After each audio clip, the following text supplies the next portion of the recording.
సింపుల్గా బగారా రైస్ ఎలా చేయాలో చూద్దాము.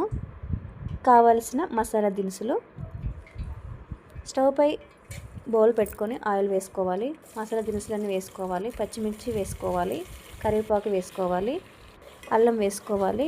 అల్లం పచ్చివాసన పోయేంత వరకు వేపుకోవాలి. అందులోనే గరం మసాలా వేసుకోవాలి. పుదీనా వచ్చేసి నేను గార్డెన్లో పెంచాను, ఎంత ఫ్రెష్గా ఉంది కదా, నేను అప్పటికప్పుడు తుంచి వేస్తూ ఉంటాను. ఇందులో కొంచెము పుదీనా వేసుకుంటే ఫ్లేవర్ బాగుంటుంది. కొంచెం పుదీనా వేసాను. ఆ తర్వాత బగారాకు వేసాను, సాజీర వేసాను. అది కొంచెం అయ్యాక మనం ఎంతైతే రైస్ తీసుకుంటామో ఆ క్వాంటిటీకి సరిపోయేంత వాటర్ యాడ్ చేసుకొని, టేస్ట్కి తగినంత సాల్ట్ వేసుకొని, కొత్తిమీర వేసుకొని మూత పెట్టి బబుల్స్ వచ్చే వరకు ఉండనివ్వాలి. బబుల్స్ వచ్చాక రైస్ కడిగి నీట్గా అందులో వేసుకోవాలి. అందులో నిమ్మరసం పిండుకోవాలి. కొద్దిసేపు అలాగే ఉండనివ్వాలి. ఆ తర్వాత ఒకసారి కలుపుకొని మూత పెట్టాలి.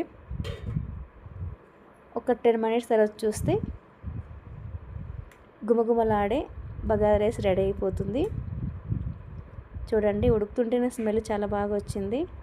చూడండి, చూడ్డానికి పలుకుగా ఉంది, అలా స్మూత్గా ఉంది, చాలా బాగుంది కదా.